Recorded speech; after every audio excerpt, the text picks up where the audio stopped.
നമസ്കാരം. ഇന്ന് നമ്മൾ നോക്കുന്നത് ഈ ബാഗിൽ കൊളോസ്റ്റമി ബാഗിൽ എങ്ങനെയാണ് നമുക്ക് കറക്റ്റായിട്ട് പേസ്റ്റ് അപ്ലൈ ചെയ്യാൻ പറ്റുമെന്നുള്ളതാണ്. ഓക്കെ, ഇതൊരു സിംഗിൾ പീസ് ബാഗാണ് അല്ലേ, സിംഗിൾ പീസ് ബാഗാണ് ഇത്. നമ്മൾ ടു പീസ് ബാഗിൻ്റെ ഒരു വേഫറാണിത്. ഓക്കെ, അപ്പോൾ രണ്ടിലും പേസ്റ്റ് അപ്ലൈ ചെയ്യുന്ന രീതി ഒന്നാണ്. അപ്പോൾ അതെങ്ങനെയാണെന്ന് നമുക്ക് നോക്കാം അല്ലേ. അപ്പോൾ നമ്മൾ സാധാരണ ഒരു കത്രിക ഉണ്ടാവും അല്ലേ, കെയർഡായിട്ടൊരു സിസറുണ്ട്.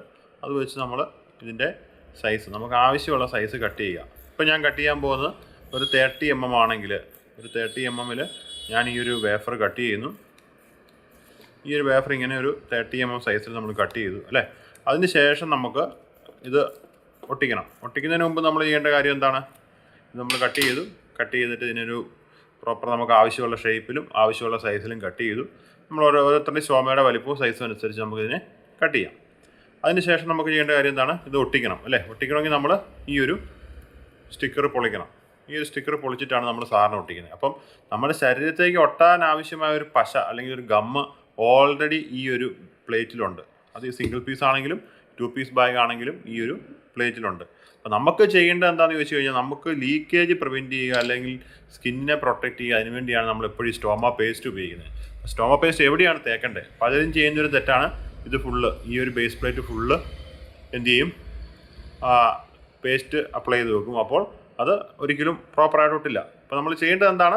ഈ ബാക്ക് ഫിലിം, ഈ സ്റ്റിക്കർ പൊളിച്ച് കഴിഞ്ഞ് കഴിഞ്ഞാൽ അതിന് ശേഷം ഇതുണ്ട് ഈ ഒരു രീതിയിൽ ഇതിന് ചുറ്റും നമ്മൾ ആ കട്ട് ചെയ്തതിന് ചുറ്റും ഒരു രീതിയിൽ പേസ്റ്റ് അപ്ലൈ ചെയ്യുക.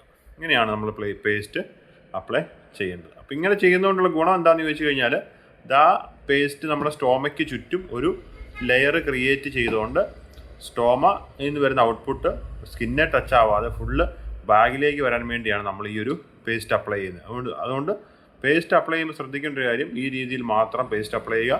ഇതിന് ശേഷം ഇത് നമ്മൾ എങ്ങും തൊടാതെ ഇത് നമ്മുടെ ബോഡിയിലേക്ക് അപ്ലൈ ചെയ്യുക.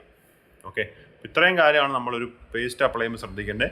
അതോടൊപ്പം നമ്മൾ ശ്രദ്ധിക്കേണ്ട വേറൊരു കാര്യമുണ്ട്. പേസ്റ്റ് തുറന്നു കഴിഞ്ഞാൽ അത് ഉടൻ തന്നെ ആദ്യം അടച്ചു വെക്കണം, ഇല്ലെങ്കിൽ അത് കട്ടയായിപ്പോവും.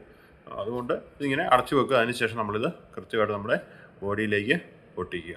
ഓക്കെ, ഇതാണ് നമ്മൾ ചെയ്യേണ്ടത്. അപ്പോൾ ഇതൊരുന്ന് നമുക്കിപ്പോൾ മനസ്സിലായി എങ്ങനെയാണ് ഇത് പേസ്റ്റ് തേക്കേണ്ടതെന്ന് മനസ്സിലായി. ഇനിയിപ്പം ചില ആളുകൾക്ക് സ്കിന്നിൽ കുഴിവോ ചുളിവോ മടക്കുകളൊക്കെ ഉണ്ടെങ്കിൽ ആ മടക്കിൽ വേണം നമുക്ക് ശകലം പേസ്റ്റ് തേച്ച് കൊടുക്കാം.